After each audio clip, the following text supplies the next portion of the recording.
Nigeria's economy is situated in the midst of a challenging global economic landscape and intense competition, highlighting the strengths and weaknesses of the nation's economy in looking at the global context. And this would therefore serve as a veritable tool in guiding the policymakers, business leaders, and other stakeholders in the formulation of competitiveness enhancing policies. And given the background perspective of globalization and international trade, as well as global competitiveness in the Nigeria's economy, one pertinent question that needs an answer is, how has the economy of Nigeria fared in international trade despite the opportunities available in globalization? This and several germane questions will be answered on the show today as we take a look at the Nigeria's global competitiveness, boosting investment promotion drive, and also economic growth. Now, joining me via the phone is Akin Fatunke. He is a chartered accountant, and he would be analyzing this issue this morning. Thank you so much for joining us, Mr. Fatunke. Thank you very much. Madam Bolanle. Now, let's look at the analysis from the World Economic Forum, ranking Nigeria 115 out of 140 countries in its 2018 Global Competitiveness Index. And then in 2019, Nigeria was ranked 116. That's out of the same 140 countries. What factors would you say contributed to this decline? Thank you very much for the question. The factors are all for us to see. In fact, the 2019 ranking that you mentioned is some 48.33 points. Say, for instance, out of 100, really well, far below what you expect. And those factors are the issues surrounding, our capacity and our competence administratively to harness our economy in a way to ensuring businesses thrive, to ensure that our taxation, is best utilized for the best returns. In the first place, it's not as adequate as one should expect. From the perspective of oil, which we all depend on, now don't forget we are looking at 2018, we're now looking at 2019, even 2020, the mono oil situations was highly hit by COVID, production issues, we're not able to meet all our quota, we have not been very accountable. We have not even done what I would describe as local competitiveness from that oil, deriving the best from the best that you can think of. Poverty index has gone very high. Inflation is also dangling high. Population growth, 3% versus the growth that we have, about 1.5, 1.2, coming at the back of a recession that we have had to get to, unemployment all-time high, and so what we describe as misery index is over the roof. Now, this competitiveness look at things like human capacity development. Will you consider that we have a functional human capacity development when not only as we speak today, but back then, ASU was on strike for nearly 2 years, 24 months or more, or slightly less. Our students were out and it was yahoo. They were being caught here, they were being caught there. Drugs, suicide tendency has gone over the roof. Oh, come on. Now, look at our labor market, look at our financial system, look at our market size, look at our GDP, as we always say. Look at the business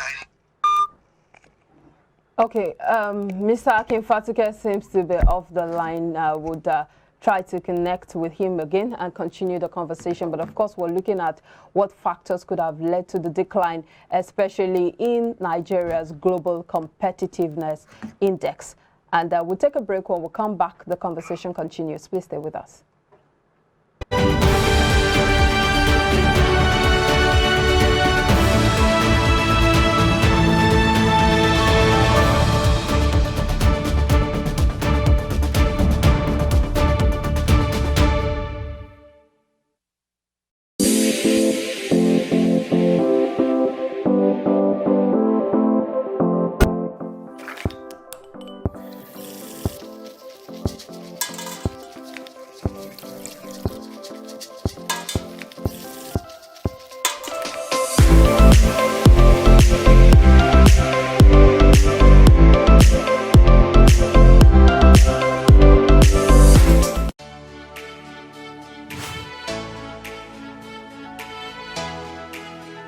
Most people don't understand the magic of a perfect skin, the allure of a well-pampered skin.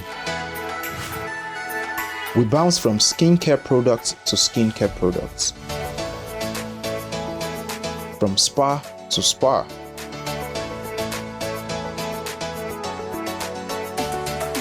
Looking for that ideal solution.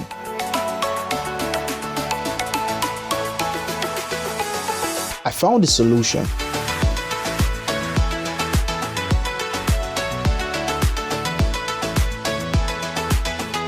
And it's Blemiville Skincare and Spa. My name is Neil, and I'm proud to be a part of the Blemiville family.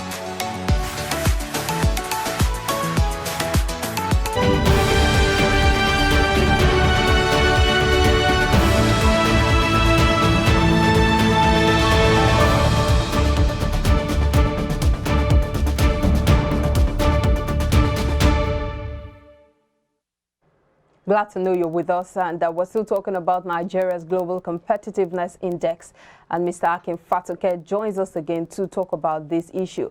Mr. Akin Fatunke, good to have you back. Thank you very much. I'm happy to be back. Now, you were analyzing some of the factors that led to the decline in the, the index between the report that was released in 2018 and 2019. Yes. Yes. So I was making the point that from the macro angle, all indices are indicating the fact that what the World Economic Forum uses to assess our competitiveness has been gone southwards. And I talk about education, I talk about health, I talk about the fact that we are highly and lowly ranked versus our GDP potential. And I was on the point of making the issue surrounding our history, which is a combination of galloping inflation and high unemployment. Suicide rates at the back of COVID, and also the fact that the Yahoo and people going into hard drugs things were not contributing anything meaningful into our revenue base. How then do you expect that you are going to be competitive? Like I said, that point about 48.33 is even like a miracle that we are able to do. You're saying you expected it to be worse? Of course, I will be interested to see what we are at in 2020, 2021, and this year 2022. I will be interested to see. So you're not optimistic about the index rating I cannot be optimistic, because even as I speak with you, for the large aspect of it, cost of production has gone high. There is no fuel. There is no light at the back of so many things that we need. I don't think you need rocket science. The airplanes are not moving as we expect. We are bringing in bad fuel. Let's look at some of the indices, Mr. Fatunke. Let's look at the indices that the report considered before coming to a conclusion.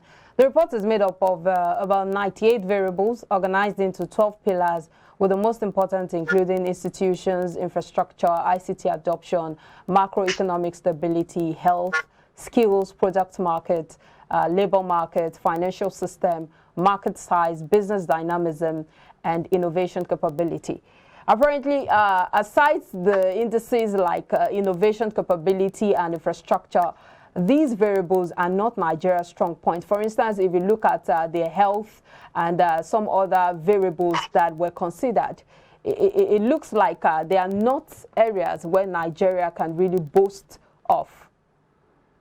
Is there any area Nigeria can boast of? Apart from crime, criminality?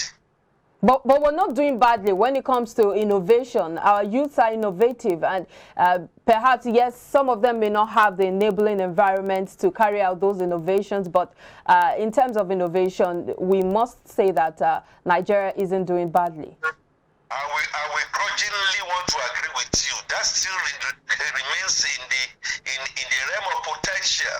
What we are doing in fintech, fantastic, but it requires a lot of money is coming from abroad. The money is not being generated here. I don't doubt the fact that we could be innovative. I can even say to you, at the back of COVID, Nigeria was at the forefront of those who developed machines that were using locally to sanitize. But the inputs, the local content, to be able to do that is still dependent on getting a lot of the steel outside the country. So what has become of our Jakuta? Look at the area of transportation. Huge potential. Are you going to be looking at our railways? Of course, naturally, you say we are moving one step or two steps. But not long after that is happening, you are beginning to see a lot of disruptions as if we cannot plan. My point to you is, yes, a lot of potential. In fact, if you really want to talk about potential, before we even talk about our fintech, we should really be even talking about our creative industry, our fashion, our Nollywood. Craft industry. Within there, we have Christ House, was policy should be able to support it. Look at what is happening at the National Theatre. Look at the tourism potential that we miss on a daily basis. I can even tell you one of the innovations somebody was discussing with me, even jokingly, he said, what is it that we have predicted? The world had predicted that you people will be falling by the roadside. Now, Mr. Fatunke, I know there's so much to dig into this particular issue, but let's look at the ways out of this quagmire, especially. The way out of it is simple. No, hold on, Mr. Fatunke. The only way out of it is go out through the door. How do you mean? Let's come back and rejig. Let's rejig the economy. Let's make sure that we restructure the economy to be able to grow. The innovations that we are beginning to see in those low-hanging fruits, those are the areas we should be pumping in money. This is not the time for crying out loud that my country should be talking about giving women equal opportunity and shutting them out. This is now the time for us to go back to the drawing table. Energy that is supposed to help us be competitive. It's not there. The yields are falling and falling foul. 15.6% inflation rate is not helpful. You may say that yes, at the end of the day, it's a factor of demand and supply. What has happened to our Greek? Let's fix the security problem. The problem is that we open our eyes and deliberately just go out to create. Foreign direct investment, we must look at it again very critically. Our brothers and sisters in the diaspora, bringing in their money, only to go to agriculture. At the end of the day, herdsmen come there and go and behead them. Is that the kind of environment? So we know what to do. And part of the things we need to do is not to give up on Nigeria. Right. We have a rare chance coming in 2023. Are we going to embrace it and do what is right? Luckily, the electoral reforms is beginning to show early rays of sunlight.